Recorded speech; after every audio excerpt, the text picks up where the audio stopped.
So now we know what storytelling to influence and why it works. This means we have no choice but to use this as often as we need to, right? But hold it a moment.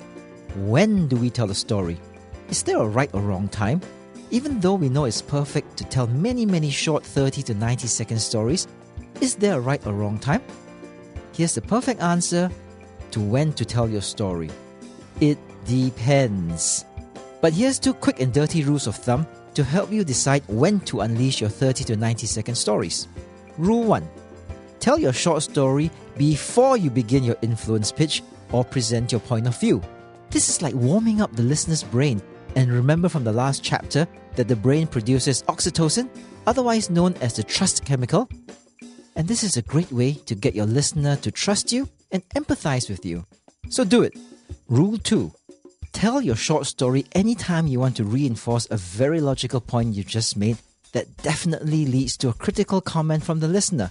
Soften the potential disagreement with the story to influence, which is what you want, right? So do it.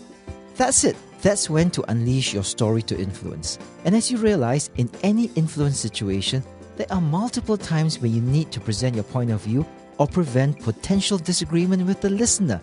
This means you keep telling your 30 to 90 second short stories as often as you must.